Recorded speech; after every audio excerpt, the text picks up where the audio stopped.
Hello বন্ধুরা, good morning. কেমন আছে সবাই? অঙ্কনা ব্লগ চ্যানেলে তোমাদের সবাইকে স্বাগত। সবাই যে যেখান থেকে দেখছো আমার ব্লগটা, সবাই ভালো থেকো, সবাই সুস্থ থেকো, এই কামনা করে আমি আমার ব্লগ শুরু করছি।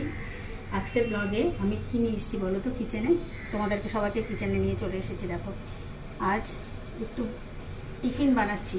সেটা কি? পাস্তা। এই দেখো, পাস্তাটা আমি গরম জলে 5 মিনিট মতো সেদ্ধ করে নিয়েছি, দিয়ে ঠান্ডা জল দিয়ে এটাকে ধুয়ে ফেলেছি, নাহলে একটার সঙ্গে একটা গায়ে গায়ে লেগে যাবে। দেখো সফট হয়েছে, তো ঠান্ডা জলে ধুয়ে নিতে হবে, নাহলে গায়ের সঙ্গে লেগে যাবে। আর কড়াইতে আমি দিয়ে দিলাম সাদা তেল। এবারে এর মধ্যে আমি কি কি অ্যাড করব দেখো। এই পেঁয়াজগুলো কেটে রেখেছি একটু বড় বড় করে, মোটা মোটা সাইজের, ক্যাপসিকাম, টমেটো আর কাঁচা লঙ্কা। এটা আপাতত এখন দিচ্ছি, তোমরা দেখতে থাকো আমি কিভাবে করছি।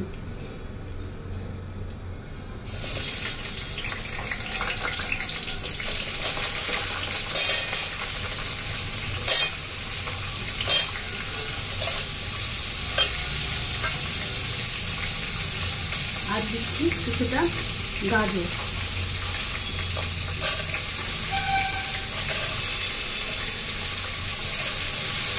তোমরা কীভাবে বানাও বাড়িতে আমি জানি না অবশ্য, তো আমি এইভাবে বানাই, কারণ এর সঙ্গে কিছুটা ভেজও খাওয়া হচ্ছে।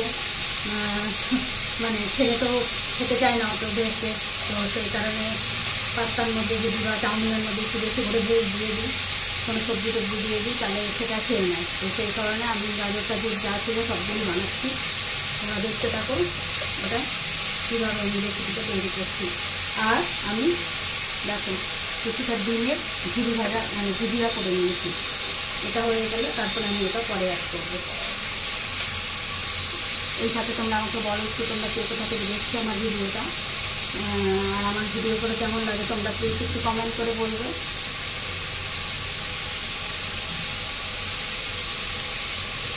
এটা যতক্ষণ না একটু ফ্রাই হচ্ছে ততক্ষণ আমাদের ওয়েট করতে হচ্ছে। এই দেখো এটা হালকা ফ্রাই হয়ে গেছে। এর মধ্যে আমি একটু লবণ অ্যাড করবো এখন। দেখো লবণ অ্যাড করবো, স্বাদ অনুযায়ী লবণ দিয়ে দেবো। এরপরে আমি এর মধ্যে দিয়ে দিচ্ছি অল্প একটু রসুনের পেস্ট।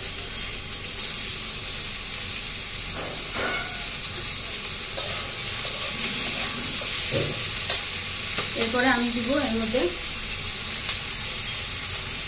Red chilli sauce.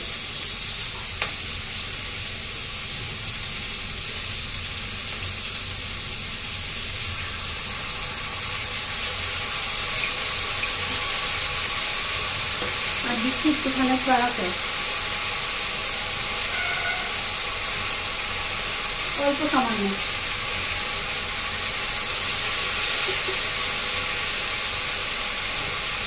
এবার আমি এর মধ্যে পাস্তাটা দিয়ে দিচ্ছি।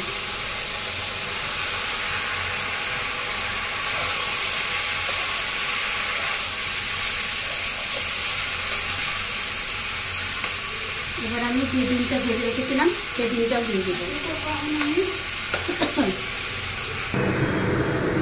আমার পাস্তা মোটামুটি রেডি। এবার আমি এর মধ্যে একটু টমেটো কেচাপ অ্যাড করে দিচ্ছি।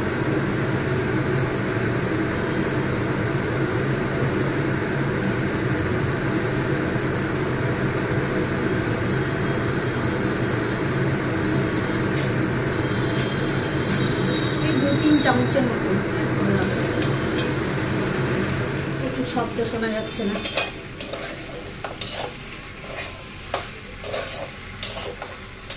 এইরকম